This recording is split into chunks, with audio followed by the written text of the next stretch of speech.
Sovrano Militare Ordine Teutonico nasce nel periodo delle crociate per proteggere i pellegrini sulla via di Gerusalemme nel 1190. Oggi il Sovrano Militare Ordine Teutonico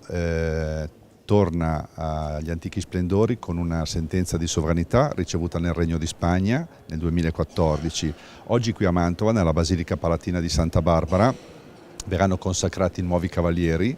che andranno ad alimentare il contour di Mantova, del nostro territorio, con una stretta collaborazione con la Curia Vescovile di Mantova e con tutte quelle azioni che noi potremo fare, oggi come allora, in aiuto dei più deboli. Ovviamente ci sono dei simboli, ci sono delle bandiere, ci sono degli stendardi, perché abbiamo più di 800 anni di storia alle spalle e quindi questa storia ha consolidato alcuni simboli importanti, i quali sono riferiti principalmente al servizio della Chiesa, perché il nostro motto è Dio è con noi. Voi siete entrati a servizio degli uomini di questo tempo, dei bisogni di questo tempo, delle miserie di questo tempo, dove noi dobbiamo invocare e chiedere al Signore di esaudire i bisogni e le necessità di tanti che incontriamo nella nostra vita.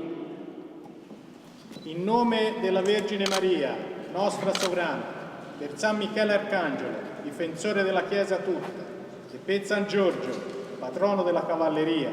in virtù dei nostri sovrani poteri, noi ti costituiamo e ti nominiamo Cavaliere Teutonico. Per me è stata una gioia poter accogliere in questa bellissima giornata un gruppo di cristiani che si è associato e desidera dare continuità a un'esperienza molto antica che parte addirittura dal tempo delle crociate, così da essere testimoni, loro stessi protagonisti, diffusori del Vangelo, dando una testimonianza di vita cristiana, così che possa servire non solo a loro, ma possa servire anche a coloro ai quali possono rivolgersi. Per San Michele Arcangelo, difensore della Chiesa tutta, e per San Giorgio, patrono della cavalleria, in virtù dei nostri sovrani poteri, noi ti costituiamo e ti nominiamo Cavaliere Teutonico. Questo gruppo ha scelto la Basilica di Santa Barbara per poter rinnovare l'investitura di alcuni loro membri che incominciano a far parte dell'associazione, così da poter esercitare le finalità, mettere in pratica le finalità che l'associazione stessa si è data e poter attraverso questa forma di vita cristiana